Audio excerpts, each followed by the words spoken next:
C'est un endroit où on peut échanger des choses, des idées. C'est un endroit où on peut découvrir de nouvelles personnes. C'est intéressant pour découvrir plein de choses, pour être informé sur pas mal de trucs. Donc je pense que c'est bien qu'il en existe et il faudrait qu'il en existe d'autres parce qu'il n'y en a pas assez. Quand j'étais chez moi à Visé, j'étais tout le temps au centre culturel, voir des expositions, etc. C'est quand même intéressant, ça fait quand même un petit peu, ça rassemble les gens et ça permet un petit peu de voir ce qui se passe un petit peu autour de nous. C'est une bonne idée de rassembler en fait tout ce qui est culturel pour ne pas qu'on doit aller à droite à gauche tout le temps, et rassembler ça aiderait les gens à mieux centrer. Moi j'ai déjà été plusieurs fois avec l'école et tout ça et ouais non c'est bien. Ouais. Je pense que c'est un endroit où on peut apprendre la culture, apprendre beaucoup de choses, découvrir. Moi, je pense qu'un centre culturel, tout d'abord c'est un endroit où on peut apprendre des choses, où il y a des choses qui sont exposées. Peu importe le thème, peu importe l'utilité, mais ça sert à montrer l'art, je veux dire, aux gens en général. Ça sert aussi à ouvrir notre horizon. Donc pour moi, c'est les pièces de théâtre ou je ne sais pas moi, des spectacles. Il y a beaucoup de spectacles, c'est pour les jeunes. C'est d'abord un tas d'activités proposées pour les jeunes, des activités musicales, de danse, pour ouvrir les jeunes à la culture évidemment.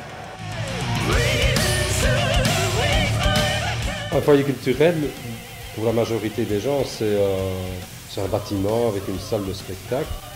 C'est un peu ça.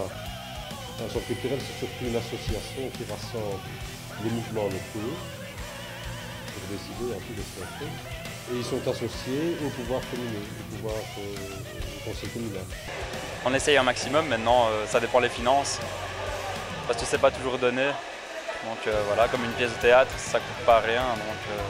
Visiter des musées, des expositions, etc. Je pense pas que, non, mes amis non plus, c'est pas notre principale occupation, non, je pense pas. Non, mais j'en ai fait beaucoup et j'ai participé beaucoup à ces activités. J'ai fait beaucoup de piano, guitare.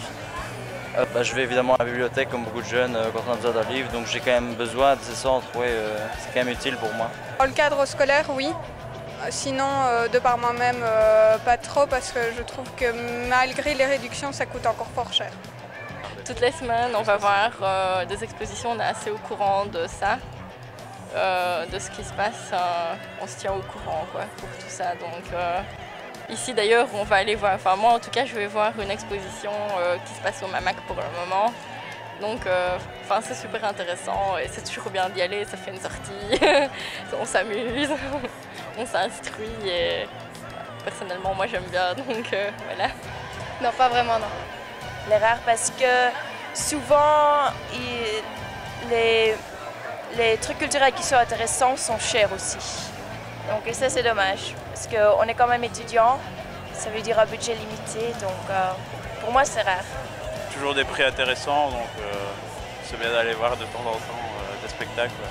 Ma petite sœur fait du théâtre au foyer culturel, donc ça m'arrive de temps en temps d'aller voir au spectacle. Ça dépend des sorties qu'on fait, parce que pour moi, dans mon cas, c'est toujours plus intéressant d'aller, par exemple, de venir se promener en ville. L'organisation de la salle, il y a un tas de choses, il y a des conférences, il y a des concerts, il y a du théâtre, il y a parfois de la danse.